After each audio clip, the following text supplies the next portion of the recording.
Corset, mini-jupe à volant, chaussures à semelles compensées. Voilà la panoplie de l'héroïne de manga. Mais pour Pauline, 21 ans, c'est la tenue de tous les jours. Je suis passionnée du Japon depuis pas mal d'années maintenant. Et via les jeux vidéo, les mangas, évidemment la culture, la gastronomie, je me suis vraiment passionnée pour ce pays. Je suis aussi passionnée par la mode japonaise, un peu alternative, un petit peu amusante. La mode du Japon est en plein boom. Musique, dessins animés, vêtements, de plus en plus de jeunes Français sont fascinés par le pays du soleil levant. Au début, Pauline était une petite fille comme les autres. Elle rêvait d'être une princesse. Mais à 8 ans, elle découvre le Japon au travers d'un personnage de bande dessinée. Et là, c'est le déclic. Alors là, ça, c'est le premier manga qu'on m'a offert. C'est Sailor Moon, parce que quand j'avais 7-8 ans, j'étais fan de Sailor Moon, ses pouvoirs magiques, son indépendance, sa force comparée aux héroïnes de Disney qui attendent désespérément un prince charmant. Elle pouvait battre, c'était une vraie fille. Depuis, tout son univers s'est tourné vers le Japon. Déco, gadgets, téléphone portable, tout vient de là-bas. Et pour sa mère, difficile de comprendre la passion de sa fille. C'est joli ces chaussures-là, mais ça doit être un inconfort, c'est pas possible des choses pareilles. Elle doit avoir mal aux pieds, aux talons, partout. Moi je sais pas comment elle peut marcher avec ça, enfin bon. Moi je la laisse faire. D'autant plus que s'habiller comme une héroïne de manga, ça coûte cher. 400 € par mois, c'est ce que dépense Pauline pour sa garde-robe. Son allure de Lolita japonaise, Pauline l'assume jusqu'au bout. Même si dans la rue, pas moyen de faire 2 pas sans provoquer de drôles de réactions. On va l'appeler Alice au pays des merveilles. Au revoir.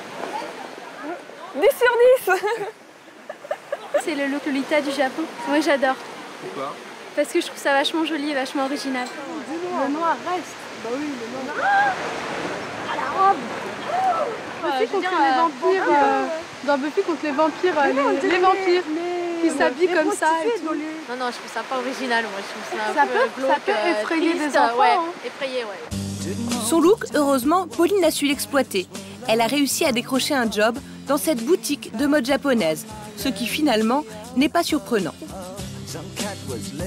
Ici, la jeune Française écrit des articles sur les dernières tendances de la mode à Tokyo, alors qu'elle n'a jamais mis les pieds au Japon. Et elle n'est pas la seule. On a grandi avec la génération manga, c'est-à-dire qu'on a été élevé au dessin animé japonais, tous ces trucs-là.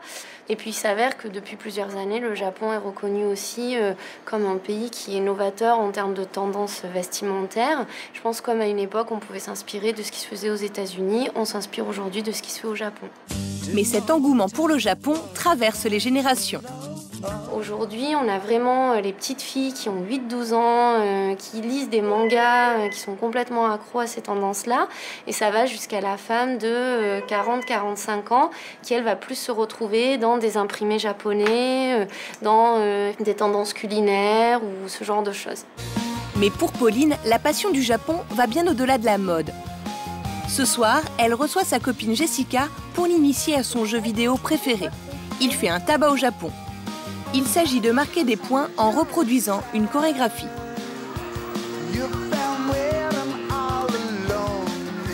Jessica se lance, un peu moins à l'aise. Hey, c'est truc en retard là, c'est moi qui en avance. Mais c'est toi qui en avance. Je crois que t'es juste. C'est nul, ça dure même pas 5 minutes. Mais c'est parce que t'es trop mauvaise. C'est nul.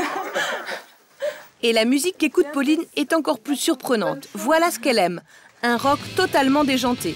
Des groupes au look androgyne que les ados nippons adorent. Pauline essaie de transmettre sa passion à ses amis, mais apparemment, ça ne marche pas. Tu peux regarder ça? Chez elle, oui. Mais non, moi c'est pas trop mon... C'est sympa, mais non. Mais aujourd'hui, Pauline veut aller au-delà de l'univers délirant des mangas. Elle franchit une nouvelle étape, boire du thé selon la pure tradition japonaise. Et là, plus de fantaisie, les règles sont strictes. Ippoku sashiagemasu. Alors, ippoku sashiagemasu, ça veut dire « je vais vous faire un bol de thé ». Malheureusement, je peux pas répondre. Ah non, c'est pas du tout nécessaire de répondre. La cérémonie du thé était pratiquée à l'origine par les samouraïs qui partaient à la guerre. Et pour apprendre à se maîtriser, chaque geste est millimétré. Et alors vous allez prendre le bol, voilà, avec la main gauche dessous. Oh. dessous. Voilà, c'est parfait, c'est c'est assez très bien. difficile Non, pour c'est moi. très bien, c'est très bien. Et vous buvez une gorgée.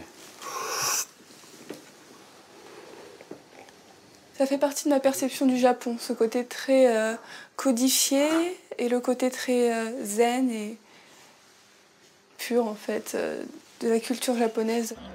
À la fin de la cérémonie, une petite friandise aux haricots rouges est offerte à Pauline. Délicieux. Mais visiblement, pour la jeune fille, la culture japonaise traditionnelle est encore un peu exotique.